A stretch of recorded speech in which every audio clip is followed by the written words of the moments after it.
তহিন ও রিজু সহ তিনজনের কাছে সাসপেনশনের নির্দেশ পাঠানো হয়েছে তৃণমূলের তরফ থেকে।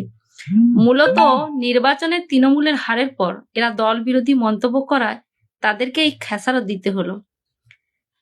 তৃণমূল যে কাজটা করেছে আমি বলবো অবশ্যই ঠিক করেছে, কারণ এরা হচ্ছে সুযোগ সন্ধানী। যতদিন তৃণমূলে ছিল ততদিন তৃণমূলের গান গেয়েছে, যা তৃণমূল হেরে গেছে অমনি দল বিরোধী মন্তব্য।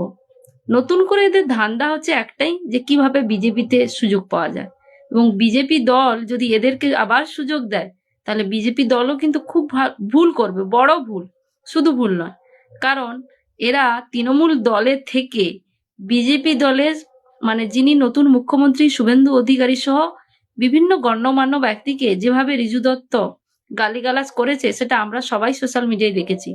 তারপর এখন তৃণমূলের বিরুদ্ধে কথা বলে বিজেপিতে যদি ঢোকার সুযোগ করে এবং বিজেপি যদি ঢোকায় তাহলে বিজেপি দলটাও ধ্বংসের পথে।